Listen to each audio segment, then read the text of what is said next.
Oi pessoal, sejam todos muito bem-vindos, eu sou o professor Sérgio. No vídeo de hoje, aula 17, eu vou tratar da segunda parte sobre teoria de anéis. Nela, eu vou apresentar rapidamente a definição de anéis finitos, vamos falar da classificação dos anéis e também resolver dois exercícios. Um deles é do livro de álgebra moderna do Higino e do Ies. Então vamos para a aula.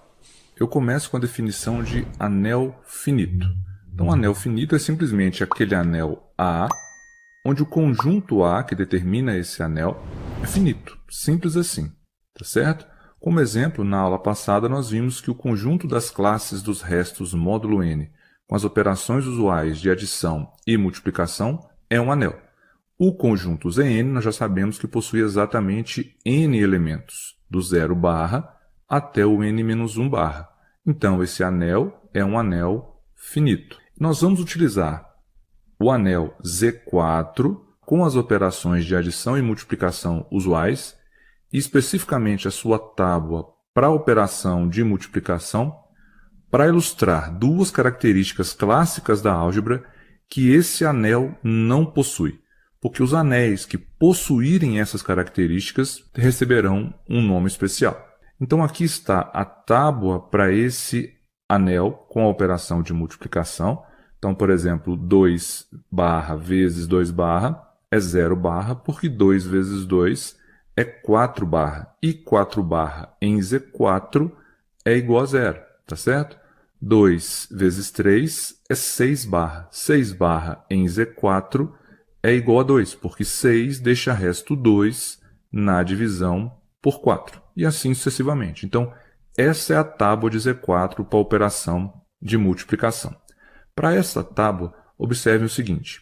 O resultado de 2 barra vezes 2 barra deu 0 barra. Então, 2 vezes 2 é igual a 0. O que significa que, para esse caso, existem elementos que não são nulos, elementos diferentes de 0 barra, mas que o produto entre eles deu 0 barra. Isso não é um resultado que nós estamos acostumados. Nós estamos acostumados em que o produto é 0 apenas quando pelo menos um dos fatores é 0. E nesse caso, isso não aconteceu. Um outro caso é que o resultado de 2 barra vezes 1 barra é igual a 2, e esse 2 também é igual ao resultado de 2 barra vezes 3 barra, tá certo? Também é igual a 2. O que significa que 2 barra vezes 1 barra é igual a 2 barra vezes 3 barra. Se fosse numa álgebra simples, numa álgebra que nós estamos acostumados, aqui nós poderíamos cancelar o 2 com 2 e teríamos que 1 barra é igual a 3 barra. Mas é claro que 1 barra é diferente de 3 barra e, portanto, nesse caso, não vale a lei do cancelamento. Tá certo? Porque 1 barra não é igual ao 3 barra. Então, essas duas características garantem para a gente que para esse anel não vale a lei do cancelamento do produto. E como eu comentei, os anéis onde vale essa lei do cancelamento do produto recebem um nome especial. E nós vamos verificar que nome é esse na próxima aula sobre anéis. Agora, algumas classificações dos anéis. A primeira delas é o anel comutativo, que é qualquer anel A onde a multiplicação é comutativa, ou seja, A multiplicado por B é igual a B multiplicado por A para quaisquer dois elementos A e B desse anel. Como exemplos, eu cito os conjuntos que nós já vimos na aula anterior, que são anéis, com as suas respectivas operações usuais de soma e de multiplicação. Todos são anéis comutativos, porque para todos eles vale a comutatividade da multiplicação. Uma outra classificação é o anel com unidade, que é qualquer anel A que possui um elemento chamado ou representado por 1A pertencente ao conjunto A e diferente do elemento neutro da adição desse mesmo anel, tal que a operação desse 1A com qualquer elemento A do anel tem como resultado esse mesmo elemento A. Então esse 1A é na realidade o elemento neutro multiplicativo desse anel. Esse elemento neutro, se existir, é chamado de unidade do anel. E existindo, nós falamos que o anel possui unidade, que é um anel com unidade, ok? Os anéis comutativos que nós já comentamos, Z, Q, R e os complexos, possuem unidade, então todos são anéis comutativos com unidade, e a unidade para todos eles é o número 1. Já o anel das classes dos restos módulo n também possui unidade e é comutativo, então é um anel comutativo com unidade, e a unidade para esse anel é o elemento 1/. Tudo bem? Uma observação importante é que é muito comum representar a unidade 1A apenas por 1, especialmente quando não gerar divergências.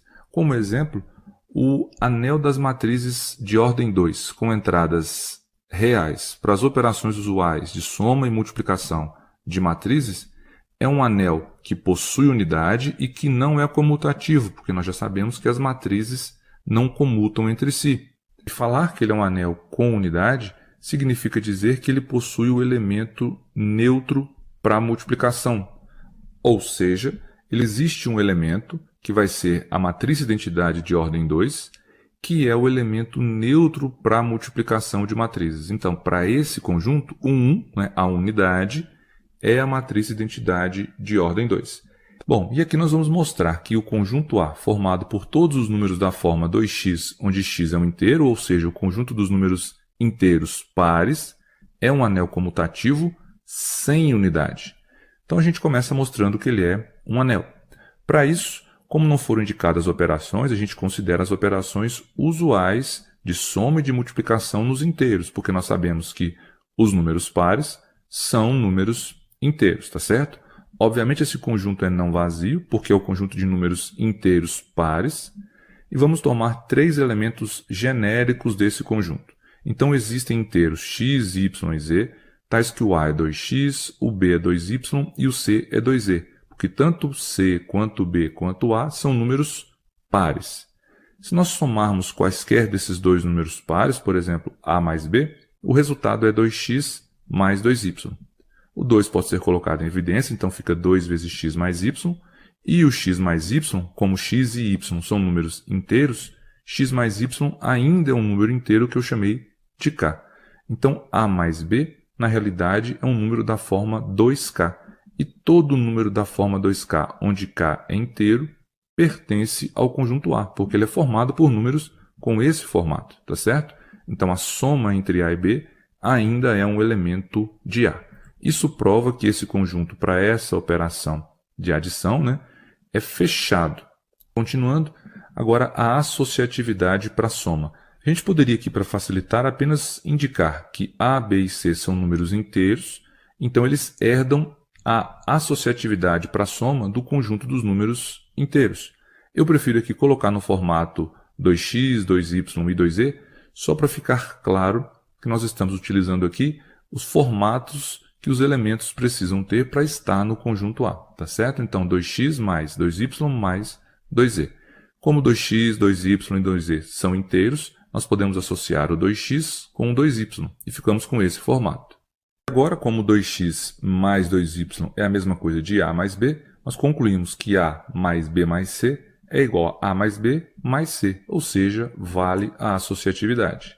Continuando, se nós indicarmos por n o candidato ao elemento neutro desse conjunto A, então tem que valer que qualquer elemento A do conjunto mais esse n tem que ser igual ao próprio elemento A, ok? O A é 2x, então fica 2x mais n igual a 2x. E isso nos leva que o n tem que ser igual a zero. Só que o zero pode ser escrito como 2 vezes zero, e zero é um número inteiro. Então esse elemento, o zero, é um dos elementos do conjunto A. O n pertence a A. Então, o elemento neutro, o candidato a elemento neutro, na realidade não é apenas um candidato, ele é de fato o elemento neutro. Porque qualquer elemento A somado com ele vai dar o próprio elemento A, e ele, que nós descobrimos que tem que ser igual a zero, está no conjunto. Então, existe o elemento neutro para adição, que é o zero. Agora, dado um elemento qualquer do anel, um elemento A qualquer, o candidato assimétrico desse elemento eu representei por S. Se esse S for de fato o simétrico de A, tem que valer que a soma do A com S é o elemento neutro da adição, que nós já vimos que é igual a zero. E daqui sai que o S tem que ser igual a menos A. Ora, o A é 2x, então menos A é menos 2x, que pode ser escrito como 2 vezes menos x. E esse menos x é um número inteiro, já que o x é inteiro. Então o resultado para S é 2 vezes um número inteiro. E todo número que for da forma 2 vezes um número inteiro, por definição, está no conjunto A. Logo, esse elemento S é tal que A mais S é 0 e ele é um elemento do conjunto A. Sendo assim, todo elemento A do conjunto, né, A possui um simétrico. E esse simétrico é dado por menos 2x, que é o menos A, tá certo? Que pertence ao conjunto. Então, todo elemento possui simétrico. Agora, verificando a comutatividade para a operação de adição. A mais B é igual a 2x mais 2y, que pode ser escrito como 2y mais 2x, aqui 2x e 2y são números inteiros. Ora, 2y é B, 2x é A. Conclusão, A mais B é igual a B mais A e vale a comutatividade para a adição. Se valem todas essas características, quer dizer que o conjunto A é um grupo abeliano para a adição. Falta verificarmos as condições para a multiplicação. A primeira delas é a associativa, que nós podemos escrever assim. Aqui, como são inteiros, 2x e 2y podem ser associados, então é a mesma coisa de AB operado com C. Conclusão, vale a associatividade para a multiplicação. Agora vamos verificar a distributividade. A vezes B mais C é 2x vezes 2y mais 2z. Aqui são todos inteiros, então vale a distributiva, então dá esse resultado, que é A mais B, ou melhor, que é A vezes B mais A vezes C. Do outro lado, fazendo agora a distributividade pela direita, colocando o A aqui à direita, nós vamos ter 2y mais 2z vezes 2x. Como todos são inteiros, vale a distributiva aqui, então fazendo as operações, e aqui nós temos P vezes A e C vezes A. Então temos esse resultado. Então vale que A vezes B mais C é AB mais AC, que B mais C vezes A é BA vezes CA. Então vale a distributividade da multiplicação em relação à adição. Então, com o que nós provamos até aqui, já é possível garantir que esse conjunto, com essas operações, é um anel. Falta verificar se ele é um anel comutativo e se possui unidade. Para verificarmos que ele é um anel comutativo, nós temos que verificar se a comutatividade para a multiplicação é válida. Então, fazemos A vezes B, que é 2x vezes 2y. 2x e 2y são inteiros, então isso é 2y vezes 2x, que é B vezes A. Ou seja, vale a comutatividade para a multiplicação. Ou seja, o conjunto A é um anel comutativo. Para verificar se vale a existência do elemento neutro para a multiplicação, a unidade desse anel, nós temos que verificar se existe um elemento 1A dentro do conjunto, tal que qualquer elemento do conjunto multiplicado por esse elemento 1A vai dar o mesmo elemento, vai dar A. Para fazer isso, nós podemos subtrair A dos dois lados, então ficamos com essa igualdade. Agora podemos colocar o A em evidência, encontramos esse resultado. O produto é zero quando um dos elementos é igual a zero, então ou A é zero ou 1A menos 1 é zero. Como A é um elemento genérico, ele não precisa ser zero, obriga que 1A menos 1 tem que ser igual a zero. Somando um dos dois lados, nós concluímos que 1A, que é a unidade, ou o candidato à unidade, tem que ser igual ao número 1. Só que o número 1 não pertence ao conjunto A, porque ele é formado apenas por números pares. Ou seja, não existe unidade para esse anel. Então, esse anel, que já sabemos que é comutativo, não possui unidade. Concluímos assim que o anel é comutativo sem unidade. Agora vamos resolver mais um exercício do livro de Álgebra Moderna, o exercício 5 da página 227. Ele pede para demonstrar que os pares ordenados de inteiros, com as operações asterisco e delta, aqui fazendo os papéis das operações de adição e multiplicação nessa ordem, é um anel. A operação de adição, que aqui foi representada pelo asterisco, é definida dessa forma. Primeiro somado com primeiro, segundo somado com segundo, para cada par ordenado. E a operação de multiplicação, aqui representada pelo delta, é um pouquinho mais complexa. O resultado vai ser um par ordenado, onde a primeira coordenada é o produto da primeira com a primeira, e a segunda coordenada é o produto da primeira com a segunda, somado com o produto da segunda com a primeira, que é o BC. Ok? Então é assim que as operações serão feitas. Para começar a demonstração, nós verificamos inicialmente que esse conjunto, né, Z por Z, é obviamente não vazio, porque ele é composto por pares ordenados de números inteiros. E nós tomamos 3 elementos genéricos que estão em Z por Z, ou seja, pares ordenados genéricos. Começamos fazendo a soma entre esses 2 pares genéricos, AB e CD. Da forma como a operação foi definida, o resultado vai ser A mais C, B mais D. Ora, tanto o A quanto o C são números inteiros, e o B e o D também. Então aqui nós temos soma de inteiros com soma de inteiros. Então, para cada caso, o resultado aqui das coordenadas serão números inteiros. Logo, o resultado, né, esse par ordenado resultante, ainda é um par ordenado onde primeira e segunda coordenadas são números inteiros, significando que vale o fechamento para a adição. Lembrando que a adição aqui foi representada pela operação asterisco. Agora vamos verificar a associatividade para adição. Então nós temos AB operado com o resultado de CD e FG. Aqui nós começamos fazendo dentro do colchetes. Então o resultado vai ser primeira somada com primeira, segunda somada com segunda. Então nós vamos ter esse resultado aqui.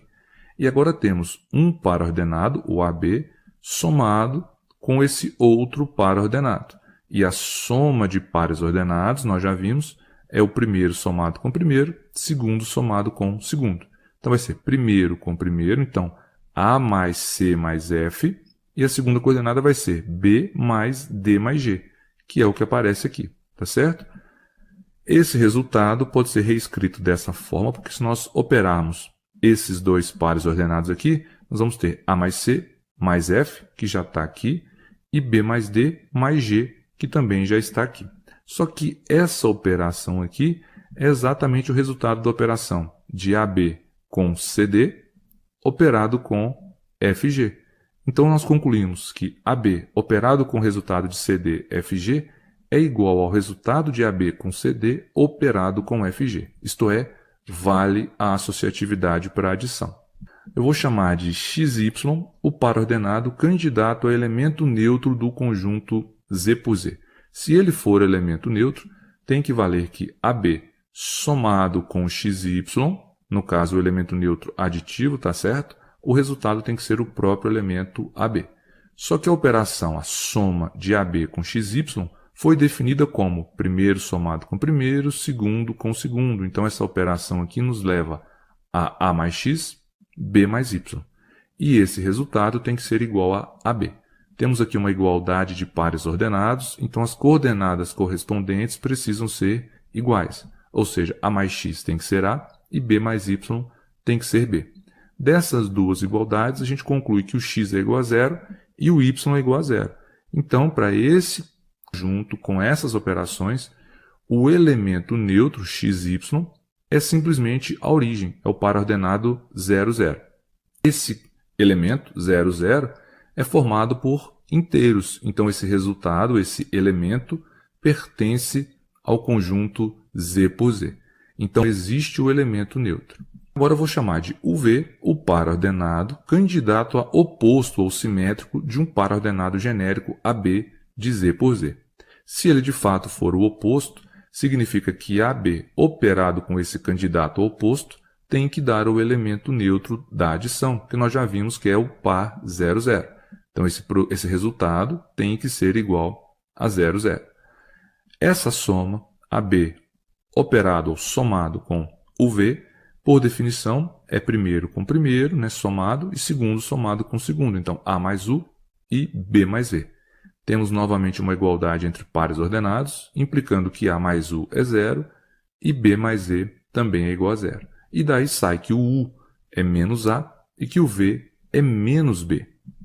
Ora, o A é inteiro e o B também é inteiro. Então, menos A e menos B também são números inteiros e, portanto, o par ordenado menos A menos B está em Z por Z. O que significa isso? Significa que todo elemento possui oposto ou simétrico, e o simétrico é dado pelos simétricos das coordenadas do elemento. Então, se o elemento é AB, o seu oposto ou simétrico vai ser menos A menos B.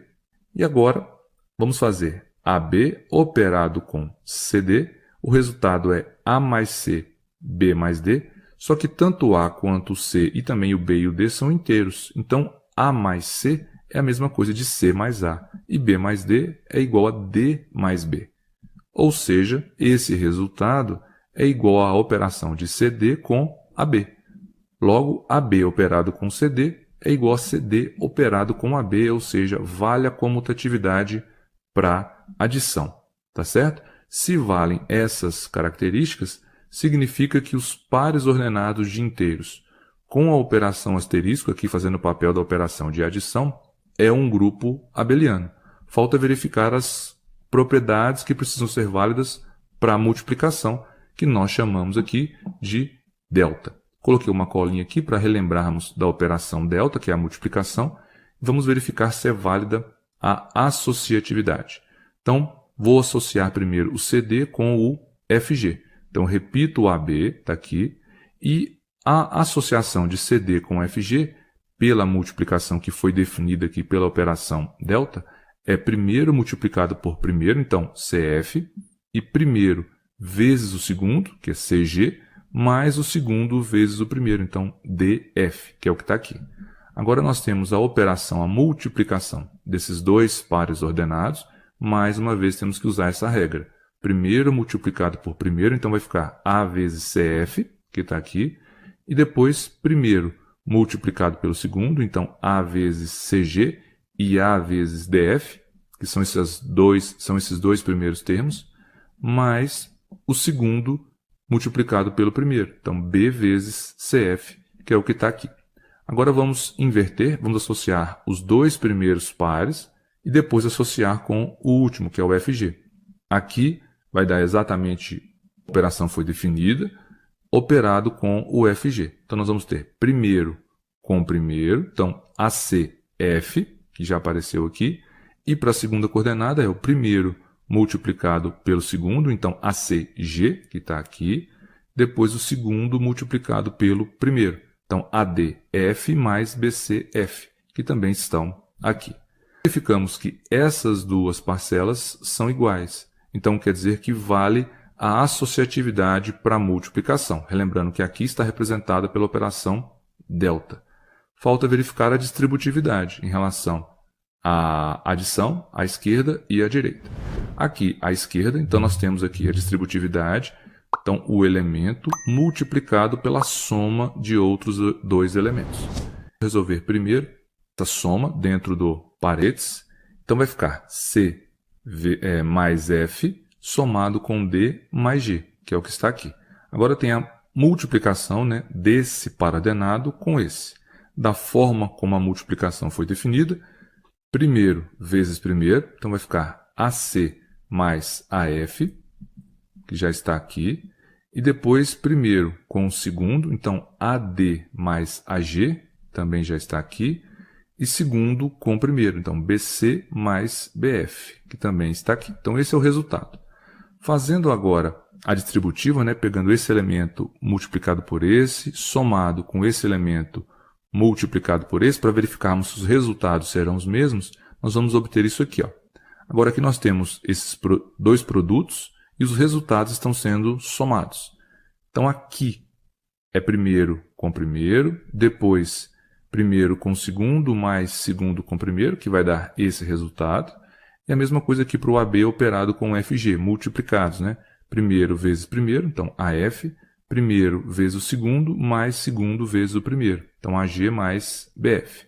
Então nós temos agora a soma, com a operação asterisco, desses dois pares ordenados. Relembrando da soma, somar a primeira com a primeira, e depois somar a segunda com a segunda. Então AC mais AF e AD mais BC somado com AG mais BF, que está aqui. Percebam que esse par ordenado é exatamente igual a esse, provando que vale aqui a distributividade. Fazendo a mesma coisa agora à direita, nós vamos obter esses resultados, aqui eu vou adiantar. Então, fazendo da mesma forma como foi feito aqui, nós concluímos que também os resultados serão iguais. Então, também vale a distributividade em relação à direita, tá certo? se vale a distributividade em relação à adição, e já tínhamos verificado que também é válida a associatividade para a multiplicação, e também já verificamos que ele é um grupo para a operação de adição, né, a operação asterisco, fica provado que os pares ordenados Z por Z, com operação asterisco e delta, representando as operações de adição e multiplicação, é um anel. E assim fica demonstrado. Encerra a aula por aqui, pessoal. Espero que tenham gostado e aguardo vocês no próximo vídeo do canal. Tchau!